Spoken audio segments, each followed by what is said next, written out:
Jingle bell rock. Thanks for the advice. Do you really think you have a chance against us, Mr. Cowboy? Yippee-ki-yay, motherfucker. Concours Galaxy Pop 2022, Néo-Conte de Noël. Premier prix, L'appel au soleil de Sandrine Scardigli. L'appel au soleil. Par les volets en bois, par les interstices des portes, on entend hurler le vent. Le feu crépite joyeusement dans la cheminée de pierre. L'âtre occupe le mur du fond. Toutefois, grâce à un habile artifice, les hôtes peuvent tous profiter de sa chaleur réconfortante, assis qui à terre, qui sur des coussins. Cet espace dans la maison constitue à la fois leur pièce de vie, leur chambre, leur cuisine. Et tant que les chemins ne sont pas bloqués par le mauvais temps, la pièce est une porte vers le monde extérieur. Par là arrive quiconque se perd dans la forêt et trouve le salut dans la fumée de la cheminée, ou qui défie malgré tout l'hiver par nécessité ou goût de l'aventure. Ce soir, il n'y a que 3 personnes.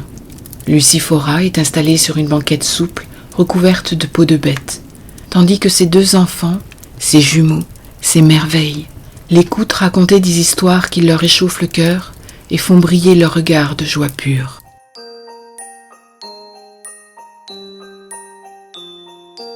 Et pour montrer au prince qu'ils avaient foi en lui, tout le village accrocha des fruits ronds à ses portes.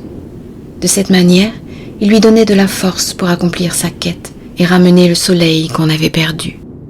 Grâce à ces petites décorations accrochées sur les seuils, le prince savait qu'on lui faisait confiance et qu'on l'aimait. Lui seul était capable de rapporter la lumière. Peu à peu, au fil de sa route, il se prit à penser qu'en réalité, une fée malicieuse utilisait le village pour lui indiquer la route à suivre. Toujours plus au sud, toujours plus à l'est, là où les fruits se faisaient plus nombreux et croissaient en taille. C'est ainsi que le prince Printemps retrouva et rapporta le soleil, et qu'on appela de son nom la saison où fond la neige. Lucifora se tait quelques secondes avant d'annoncer. « Fin de l'histoire. Maman, maman, encore le conte du printemps !» trépignent les jumeaux. « C'est assez, mes amours, il est l'heure de dormir. » Lucifora les emmitoufle tendrement d'une immense couverture dans laquelle elle sait qu'ils aiment se pelotonner. Au lieu de se coucher, elle reste assise à les regarder dans la lueur déclinante du feu de bois. Les lumières dansantes l'entraînent bien des années auparavant. Elle était alors si jeune. C'était son premier hiver dans la maison. Aucun autre membre de sa famille n'avait osé y braver les intempéries ni l'entretenir durant la mauvaise saison. Pendant bien des lunes, elle avait survécu grâce aux aliments séchés qu'elle avait préparés au cours de l'été. Et puis, ses provisions étaient arrivées à leur terme, tandis que les chemins demeuraient impraticables. On était au plus fort de l'hiver, la nuit prenait l'ascendant sur le jour, l'ombre sur la lumière.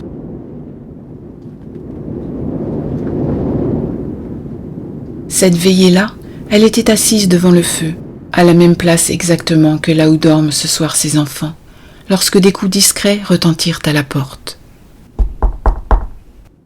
Elle se précipita pour accueillir l'arrivant qu'elle n'aurait pu laisser dans le froid sans le condamner à une mort certaine. « Entrez, entrez donc !»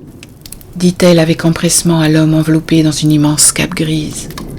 Tout en passant le seuil, il abaissa sa capuche et quelques flocons tombèrent sur le parquet, où ils fondirent en laissant de petites taches. Son invité paraissait sans âge.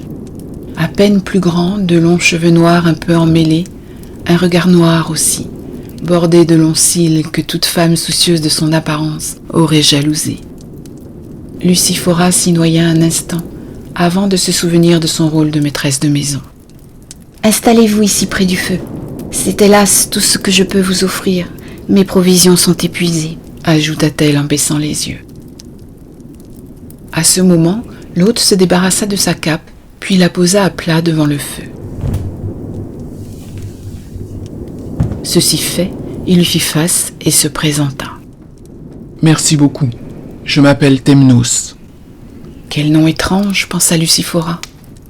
Toutefois, Son attention se trouva très vite captivée par le contenu des besaces que vidait tranquillement Temnos sur la grande table en bois. Il y avait là de la viande séchée, des herbes, des légumes secs, des pâtes sucrées. Le plus étonnant était des fruits frais, ronds, de couleur vive, qui lui rappelaient le soleil. « Qu'est-ce donc ?» demanda-t-elle en les désignant. « Aimez-vous les légendes ?» rétorqua Temnos. « Si vous voulez, je pourrais vous raconter l'histoire de chacun de ces aliments. Mais d'abord, si vous permettez, mangeons. » « Oh, bien sûr, je suis désolée, j'aurais dû vous proposer de prendre place à table avant de vous questionner, » répliqua Lucifora, dont l'estomac gargouillait à la vue de ses victuailles.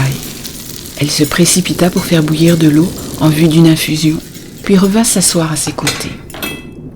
Ils s'installèrent dans la lumière du feu et commencèrent à manger, lentement et en silence.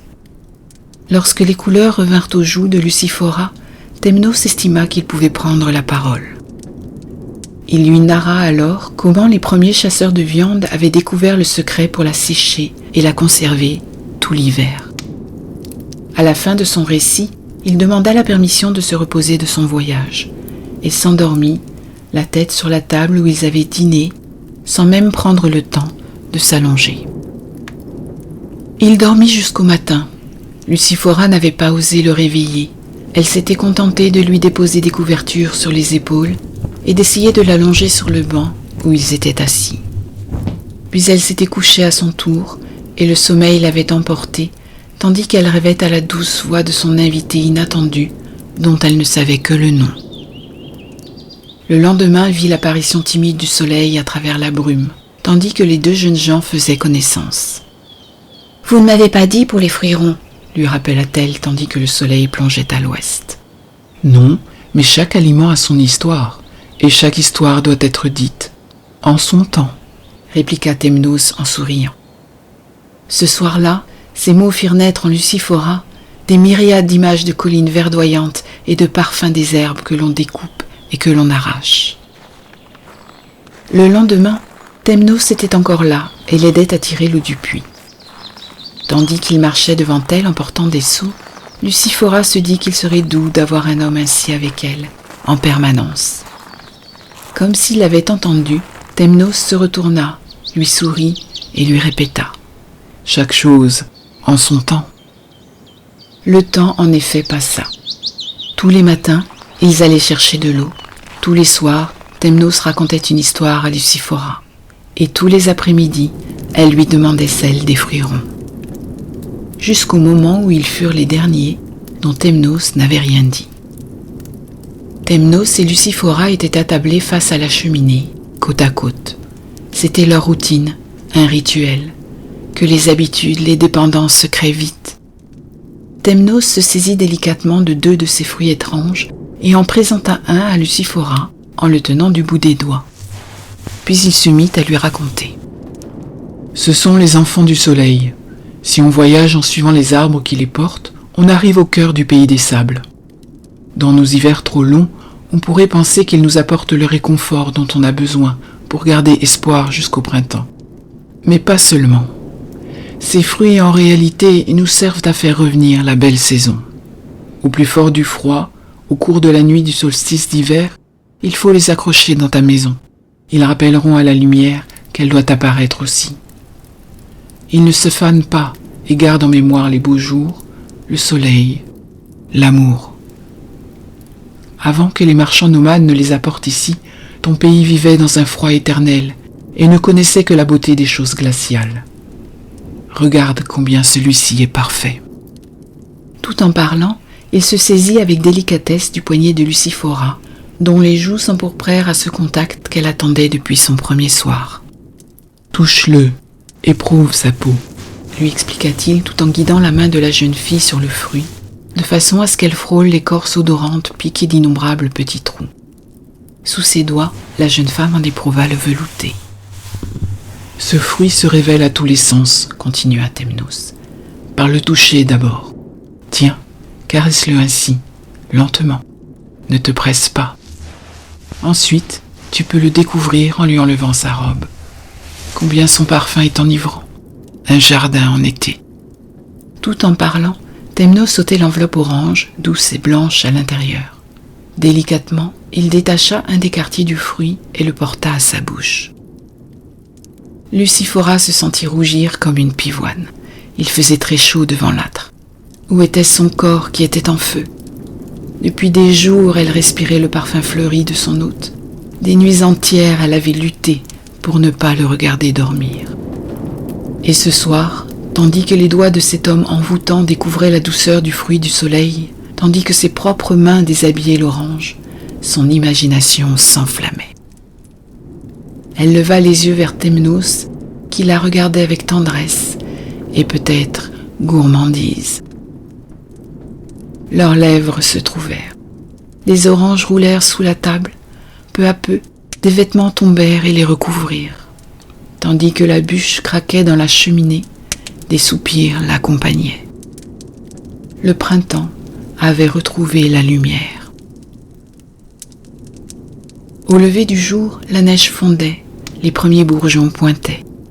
Dans le ventre de Luciphora, les jumeaux allaient prendre forme. Depuis, Luciphora invente une nouvelle histoire pour chacun des plats qu'elle prépare à ses enfants, aux cheveux de feu. Depuis, Thémnos revient chaque hiver, toujours au cours de la nuit la plus longue, les poches pleines d'oranges. Ensemble, du solstice à l'équinoxe, ils invoquent le retour du printemps, autant par le rituel des agrumes que par le feu de leur amour.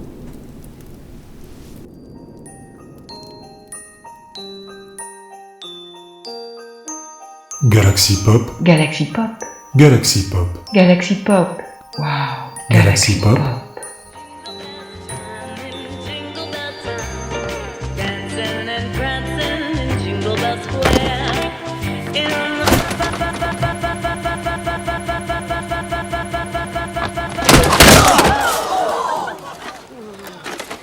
Jason? What a bright time, it's the right time to rock the night away. Jingle bell time, it's the swell time to go riding in a one-horse sleigh. Giddy up, jingle horse, pick up your